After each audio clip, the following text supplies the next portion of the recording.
Sir 'మైసభ' అనే ఒక web series వచ్చింది సార్ 'దేవకట్ట' గారి డైరెక్షన్‌లో. మరి అది సోషల్ మీడియాలో అయితే విపరీతంగా ట్రెండింగ్ అవుతుంది.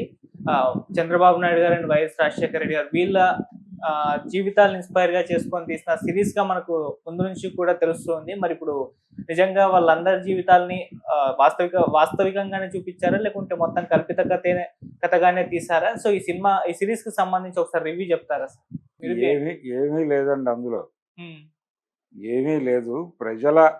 అంటే అరుగుల మీద కూర్చుని మాట్లాడుకునే వాళ్ళు ఏం మాట్లాడుకుంటారంటే పెద్దగా అధ్యయనం లేకుండా వాడిలా, వీడిలా అని మాట్లాడుకుంటూ ఉంటారు గదా! హ్మ్. ఇలా మాట్లాడుకునే కబుర్లన్నీ పోగేసి, ఆ కబుర్లనే ఒక స్క్రిప్ట్‌గా మార్చి, ఈ వెబ్ సీరీస్ తీసాడాయన. పరిశోధన చేశాము అని చెప్పారు గానీ, అంత పెద్ద పరిశోధనలు అవి ఏం కనబడలేదు దానిలో. హ్మ్. కనబడలేదు. ఏదో అలా అంటే ఆ ఇద్దరు నాయకుల ఛాయల్లో కథ నడుస్తుంది గానీ, నిజానికి చాలా విషయాల్లో గందరగోళమే ఉంది ఆ వెబ్ సిరీస్‌లో. ఉదాహరణకి వాళ్ళిద్దరూ చెరో పార్టీ నుంచి కంటెస్ట్ చేశారు 78 ఎన్నికల్లో. హ్మ్. అలాగే ఆయన గుల్బర్గాలోనే ఎక్కడో చదువుకున్నాడాయన. వైఎస్. అక్కడి నుంచి ఆయన ఎన్టీ రామారావు అభిమాని అనేది కరెక్టే అందులోనూ అదే చెప్పారు. ఆ తర్వాత ఆయన అక్కడి నుంచి తిరుపతి యూనివర్సిటీకి షిఫ్ట్ అయినట్టు అలా నడిచింది. అక్కడ వీళ్ళిద్దరికీ పరిచయమైనట్టుగా ఒక ఇది అల్లిక అల్లారు. అలా అంటే వీళ్ళిద్దరి మధ్య చివరి వరకు అంటే ఎక్కడి వరకు వైస్రాయ్ ఇన్సిడెంట్ వరకు స్నేహం నడిచినట్టుగా నడిపారు కథని. హ్మ్. వాళ్ళిద్దరి మధ్య స్నేహం ఉన్నమాట వాస్తవమే. వాస్తవమే అది వాళ్ళిద్దరూ చాలా సందర్భాల్లో చెప్పుకున్నారది. అయితే 78లో ఎన్నికైనటువంటి ఎమ్మెల్యేల అందరి మధ్య ఒక స్నేహం ఉండేది. అంటే సీనియర్ ఎమ్మెల్యేలు, జూనియర్ ఎమ్మెల్యేలు అప్పుడు చాలామంది కొత్తగా ఎన్నికయ్యారు కొత్తగా. ఎందుకంటే ఆ ఎన్నికల్లో గెలిచినటువంటి ఇందిరా కాంగ్రెస్ నుంచి దాదాపుగా కొత్తోళ్ళకే సీట్లు ఇచ్చారు. అది కూడా 30 సంవత్సరాల లోపోళ్ళకి టిక్కెట్లు ఇవ్వాలి అని ఒక ప్రోగ్రాం పెట్టుకున్నాడు ఆయన సంజయ్ గాంధీ. అందులో భాగంగానే మెజారిటీ వీళ్ళకే ఇచ్చారు, యూత్‌కి ఇచ్చారు. ఆ కోటాలోనే చంద్రబాబు నాయుడు గారికి వచ్చింది. అలా ఆయన గెలిచాడు చంద్రగిరి నియోజకవర్గం నుంచి. ఈయన పులివెందుల నుంచి రెడ్డి కాంగ్రెస్ నుంచి గెలిచాడు. అయితే ఇందులో నాదెండ్ల భాస్కర్‌రావు గారిని పోలినటువంటి ఒక పాత్ర నడిచింది. ఆ పాత్ర ఒరిజినల్ చరిత్రకి, ఆ సినిమాలో ఉన్నటువంటి క్యారెక్టర్‌కి చాలా తేడాలున్నాయి. హ్మ్. నిజానికి నాదెండ్ల భాస్కర్‌రావు గారి మనోభావాలు దెబ్బతిని ఉండాలి. ఆయన లాయరు. ఆయన ప్రాక్టీసింగ్ లాయరు.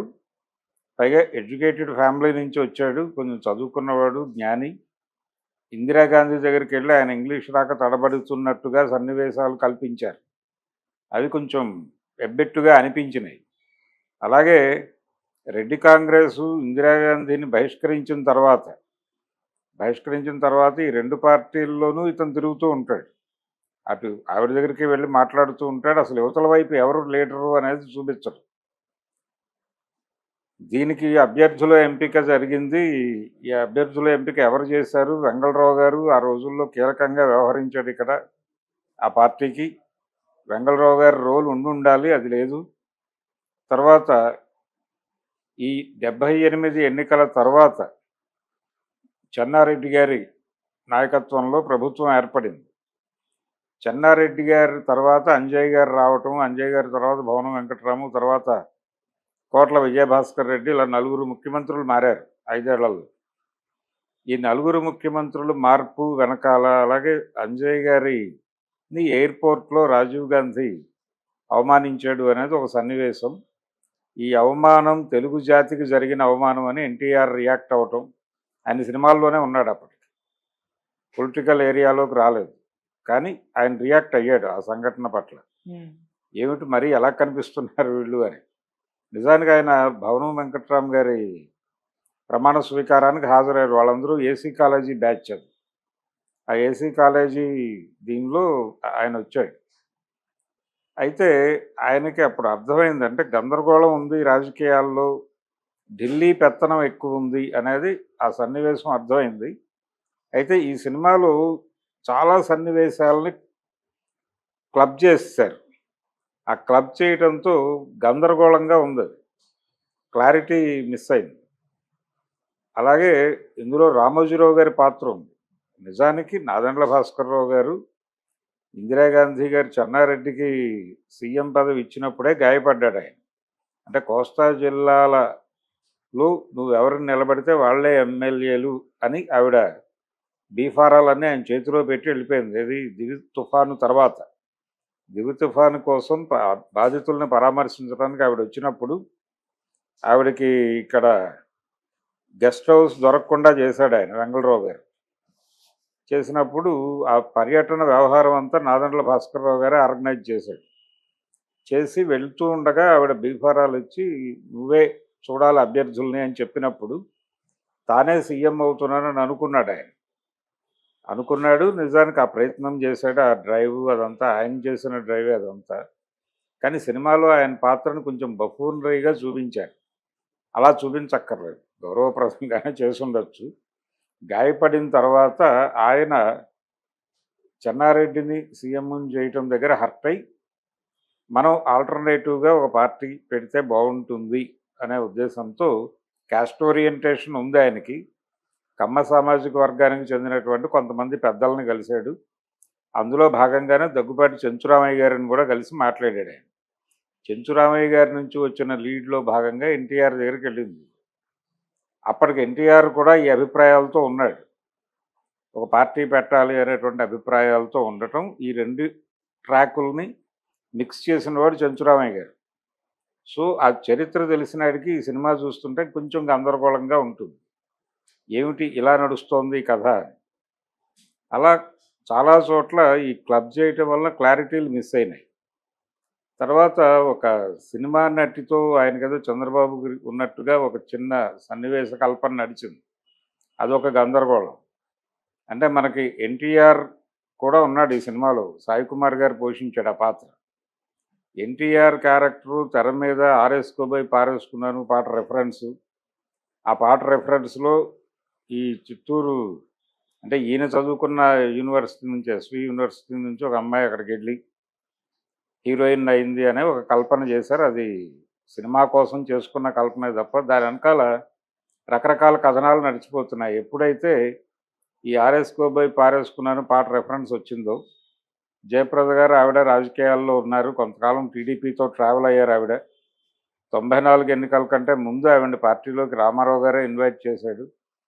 ఆవిడ ప్రచారం చేసింది ఆ పార్టీ తరఫున. తర్వాత ఆయన గెలిచాడు, విపరీతమైనటువంటి రికార్డు మెజారిటీతో గెలిచాడు. నిజానికి ఆ ఎన్నికల్లో హంగ్ అసెంబ్లీ ఏర్పడుతుందని రామారావు గారు కూడా అనుకున్నాడు. అనుకోవడం కాదు, ఆయన ఏదనుకున్నా బయటికే మాట్లాడేవాడు. తనకి ఏదనిపించినా ఆయన మైక్ ముందు మాట్లాడటం అలవాటు. అలా ఆయన హంగ్ ఏర్పడబోతోంది ఆ ఏపీలో అని అన్నాడు. ఆయన ఉద్దేశం ఏంటంటే కాంగ్రెస్ పార్టీ ఓడిపోతుంది కానీ బీఎస్పీ కొన్ని సీట్లు బలంగా గెలుచుకుంటుందని నమ్మాడు ఆయన. దళితుల్లో ఒక తీవ్రమైన వ్యతిరేకత ఉంది కాంగ్రెస్ అంటే.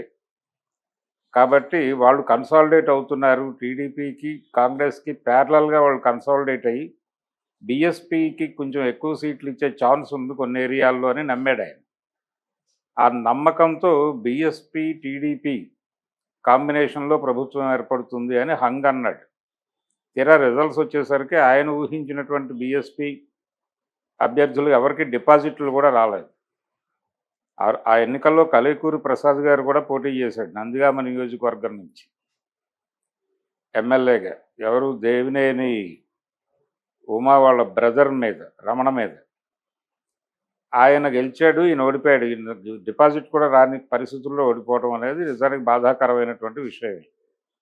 ఇలా నడిచినటువంటి ప్రయాణం. బీఎస్పీ నుంచి కేజీ సత్యమూర్తి గారు పోటీ చేసి ముదినేపల్లిలో ఆయన కూడా దారుణంగా ఓడిపోయాడు. అలా రామారావు గారు రికార్డు మెజారిటీతో గెలిచేశాడు. ఈ సీట్లన్నీ టీడీపీ గెలుచుకుంది. ఆయన కూడా ఊహించలేదు గెలుస్తున్నానని. అలా విచిత్రంగా అంతకుముందు ఎన్నికల్లో ఆయన గెలిచిన 85 ఎన్నికలను మించినటువంటి మెజారిటీతో గెలిచాడు ఆయన 94 ఎన్నికల్లో. ఆ గెలుపు వెనకాల చాలామంది ప్రచారం చేశారు. ఆ ప్రచారంలో భాగంగా జయప్రద గారు కూడా చేశారు. మరి ఆ పాట రెఫరెన్సు ఆ ఎస్వి యూనివర్సిటీ అమ్మాయి అక్కడ ఎమ్మెల్యేతో తో రిలేషన్ ఉన్నటువంటి ఒక ఇల్లీగల్ ఎఫ్ఐఆర్ ఆవిడ కూతురు అన్నట్టుగా చూపించారు. అది టోటల్‌గా అంటే ఆ పాట ట్యూన్ వాడుకున్నారు కాబట్టి, జయప్రద అనుకుంటున్నారు కాబట్టి, అది ఆవిడకి సంబంధించిన కథ అయితే కాదు. ఆవిడ గోల వేరు. ఆవిడ రాజమండ్రి వ్యవహారం. వాళ్ళ ఫాదర్ సినిమా డిస్ట్రిబ్యూటరు. వాళ్ళ ఫాదర్‌కి సినిమా ఇండస్ట్రీతో పరిచయాలున్నాయి. ఆయన భారత చైనా మిత్రమండలిలో నాయకుడు కూడా రమణం శ్రీరాములు గారు. ఆయన ఆయన అంటే అక్కడ ఆయనకి ఇద్దరు భార్యలు, అందులో ఒక భార్య కూతురు ఈవిడ. ఆ కథని అలా పెట్టుంటే బానే ఉండేది. రాజమండ్రి ఇదేమో ఇక్కడ రాయలసీమ. ఈ రెండిటిని క్లబ్ చేసి అంటే జనాల్లో ప్రచారం ఉంది. నేను ఇందాక చెప్పినట్టుగా ఈ అరుగుల మీద మాట్లాడుకునే కబుర్లు తాలూకా ఇన్‌ఫ్లుయెన్స్ దీనిలో కనిపిస్తుంది అని. ఆయన సూచనప్రాయంగా వాళ్ళని సాటిస్ఫై చేయదలుచుకున్నాడు. ఈ అరుగుల మీద మాట్లాడుకునేటువంటి వాళ్ళని సంతృప్తిపరచటం అనే ప్రోగ్రామ్ ఏదో కనిపించింది దానిలో. అంటే గాసిప్ ఓరియెంటెడ్ అభిప్రాయాలు, వాటికి ఎక్కువ ప్రాధాన్యత ఇచ్చే ప్రయత్నం జరిగింది స్క్రిప్ట్‌లో. వాస్తవాల కంటే కూడా. అందుకని ఆయన బయోపిక్ కాదని పదే పదే చెప్పాడు ముందే. ఇది కల్పనే, నేను యాక్చువల్ వాళ్ళ జీవితాలు తీయటం లేదు, నేను ఫిక్షన్ చేస్తున్నాను. కొన్ని సంఘటనలు వాళ్ళ జీవితాలని పోలి ఉంటాయేమో తప్ప అని. అలాగే నడిపాడు సినిమాని. అయితే రకరకాల అందులో వంగవీటి రంగా క్యారెక్టర్ ఉంది. వంగవీటి రంగా క్యారెక్టరు గందరగోళం చేశాడు. అలాగే పరిటాల రవి క్యారెక్టర్ పెట్టాడు. పరిటాల రవి క్యారెక్టర్ ఒరిజినల్ కాదు, అది గందరగోళం అయిపోయింది. దాన్ని ఇష్టం వచ్చినట్టు చేశారు దాన్ని. శివాజీజమా భూముల కోసం పరిటాల హరి చనిపోవటం అనే ఎపిసోడ్ని పెట్టారు దీనిలో. పరిటాల హరి మరణము అది కూడా వాస్తవానికి దూరంగా ఏదో అభూత కల్పన నడిచింది అది. సరే, ఏది ఏమైనప్పటికీ రవి క్యారెక్టర్ ఉంది సినిమాలో. రవి క్యారెక్టర్కి, వంగవీటి రంగా క్యారెక్టర్కి కూడా న్యాయం జరగలేదు, గందరగోళమే జరిగింది. అలాగే వైఎస్ జీవితానికి సంబంధించినటువంటి సంఘటనలు అవి కూడా గందరగోళంగానే ఉన్నాయి సినిమాలు. అంటే వాస్తవం కాదు, ఆ టైం పోనీ 78 నుంచి జరిగినటువంటి రాజకీయ ప్రయాణం. ఎందుకు 78 అనేది ప్రత్యేకం అంటే, ఆంధ్రప్రదేశ్ రాజకీయాల్లోనే కొత్త బ్లడ్ని పాలిటిక్స్లోకి తీసుకొచ్చిన ఎన్నిక 78 ఎన్నికై. అందుకని రెండోది, రెండు పార్టీల మధ్య బలమైనటువంటి పోటీ నెలకొన్నటువంటి రెండు పార్లమెంటరీ పార్టీల మధ్య. అంతకుముందు సిపిఐ సిపిఎం వర్సెస్ కాంగ్రెస్ ఉండేది. ఆ ఎన్నికలో 78 ఎన్నికల ప్రత్యేకత ఏంటంటే, ఆ ఎన్నికల్లో కాంగ్రెస్లో రెండు గ్రూపులు తలబడ్డాయి. బ్రహ్మానంద రెడ్డి గారి కాంగ్రెస్, ఇందిరా కాంగ్రెస్. నిజానికి అది ఒక టెస్టు. ఆ తర్వాత 80లో జరిగినటువంటి పార్లమెంట్ ఎలక్షన్స్లో ఎవరు గెలవబోతున్నారు అనే దానికి ఇది ఒక టెస్ట్ మ్యాచ్ లాంటిది. అందుకని చాలామంది ఆ ఎన్నికలను ఒక రెఫరెన్స్గా తీసుకుంటారు. అంత కీలకమైనటువంటి ఎన్నికలు అవి. వాటిని డ్రైవ్ చేయటంలో కొంత అంటే ఆ పొలిటికల్ ఇంపార్టెన్సు, అప్పటి వాతావరణం చెప్పే ప్రయత్నం చేశాడు కానీ ఒక రాజకీయ చర్చ జరగలేదు సినిమాలో ఇన్ డెప్త్. ఆ క్యారెక్టర్ల మధ్య కాన్వర్జేషన్లో కానీ ఒక తాత్వికమైనటువంటి రాజకీయ చరిత్రకి సంబంధించినటువంటి నెరేటివ్ నడవల. ఈ అరుగుల మీద కబుర్లే నడిచినాయి. అంతకుమించి ఏమీ లేదు సినిమాలో. గందరగోళం ఉంది. రంగా క్యారెక్టర్ అయితే చాలా గందరగోళం చేశారు. గందరగోళం అంటే నిజానికి ఆయన టీడీపీలో చేరాలనుకున్నాడు. ఆయనకంటే ముందు దేవినేని నెహ్రూ అప్రోచ్ అయ్యాడు ఎన్టీఆర్ని. ఆయనకున్న సంబంధాల్లో నుంచి, ఆయన కులపరమైనటువంటి సంబంధాలు ఉన్నాయి అక్కడ. దాని నుంచి ఈజీగా యాక్సెస్ కాగలిగాడు. ఎందుకంటే ఆల్రెడీ లోక్దళ్ వాళ్ళతో కనెక్షన్లో ఉన్నాడు అప్పుడు దేవినేని నెహ్రూ. లోక్దళ్లో ఉన్నది కమ్మ సామాజిక వర్గానికి చెందిన పెద్దలు. వాళ్ళు వెంటనే ఇతన్ని ప్రమోట్ చేశారు. రంగా గారు తన్ని తాను పరిచయం చేసుకుని ఎన్టీఆర్కి ఎంటర్ అవ్వాలనే ప్రయత్నం. ఈయన తవ్వేలోపే అక్కడ వారు ప్రవేశించడంతో ఈయన బయటకు వచ్చేసాడు. బయటకు వచ్చి ఈయన్ని రాజశేఖర్ రెడ్డి కాంగ్రెస్లోకి తీసుకొచ్చినట్టుగా నడిచింది కథ ఇందులో. అదేం కాదు, ఆయన ప్రయాణం, ఆయన కార్పొరేటర్గా కంటెస్ట్ చేశాడు ఇండిపెండెంట్గా. గెలిచిన తర్వాత కాంగ్రెస్లోకి ఎంటర్ అయ్యాడు ఆయన. ఎంటర్ అయ్యి ఆ సీటు వ్యవహారం విజయవాడ తూర్పు నియోజకవర్గానికి ఆయనకి ఎమ్మెల్యే టికెట్ ఇవ్వడానికి శిరీష్ రాజుకి ఆయనకి జరిగిన ఘర్షణ అందరికీ తెలుసు, ప్రపంచం అంతా. వెంగళరావుతో ఆయన పడ్డ ఘర్షణలు అందరికీ తెలుసు. అవేవీ లేకుండా చాలా ప్లెయిన్గా ఆ క్యారెక్టర్ వెళ్ళిపోతుంది. అందుకని అంటే అవన్నీ తీయాలని కూడా కాదు కానీ గౌరవప్రదంగా నడవలేదు. అలాగే కంక్లూడింగ్ కూడా గందరగోళంగా ఉంది. అంటే నాదెండ్ల భాస్కర్‌రావు వెన్నుపోటు వ్యవహారం స్కిప్ చేసి, ఈ 2 వెన్నుపోట్లని కలిపి ఒక వెన్నుపోటుగా మార్చి, అది చంద్రబాబు నాయుడు అధికారాన్ని పరిరక్షించే ప్రయత్నంగానే నడిపారు. ఆ టైంలో జరిగిన కుట్రలు, కార్పణ్యాలు అదసలు అద్భుతమైన కథ. హ్మ్. దాని జోలికి వెళ్ళాలి. అలాగే లక్ష్మీపార్వతి క్యారెక్టర్ విస్తృతి లేదు. అది డైలాగుల్లో ఉంది తప్ప, విస్తృతంగా లేదు ఆ క్యారెక్టర్. అంటే ఇవంతా మళ్ళీ ఇంకో సీరీస్ ఏమన్నా తీస్తాడేమో తెలీదు గానీ, ప్రస్తుతానికి నడిచిందంతా అయితే కొన్ని చెదురుమదురు వాస్తవ ఘటనల మధ్య అరుగుల మీద కబుర్లని కమ్మేసి కల్పించినటువంటి ఒక కల్పనగా అనిపించింది నాకు. దానివలన ఏ ప్రయోజనము సిద్ధించదు. ఓకే. చూసిన వాళ్ళకి ఒక పొలిటికల్ పర్స్పెక్టివో లేకపోతే పర్సెప్షనో డెఫినెట్గా రాదు అది చూడటం వలన.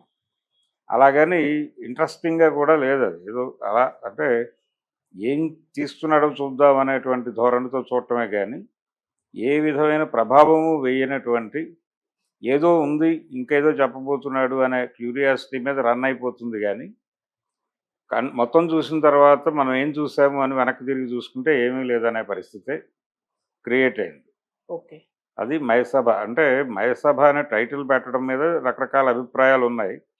ఉన్నది లేనట్టుగా లేనిది ఉన్నట్టుగా భ్రమింపజేసేది మయసభ అంటే ఈ టైటిల్ పెట్టినటువంటి వెబ్ సిరీస్లో కూడా ఉన్నది లేనట్టుగా లేనిది ఉన్నట్టుగా భ్రమింపజేసేటువంటి ప్రయత్నమే చేశాడు ఆయన దేవకట్ట గారు. ఓకే. అంటే పర్టికులర్గా దేవినేని అలాగే వంగవీటి ఆ క్లాషెస్ విజయవాడ సంబంధించిన వ్యవహారాల మీద కొంత స్టడీ చేశాడు ఆయన గతంలో.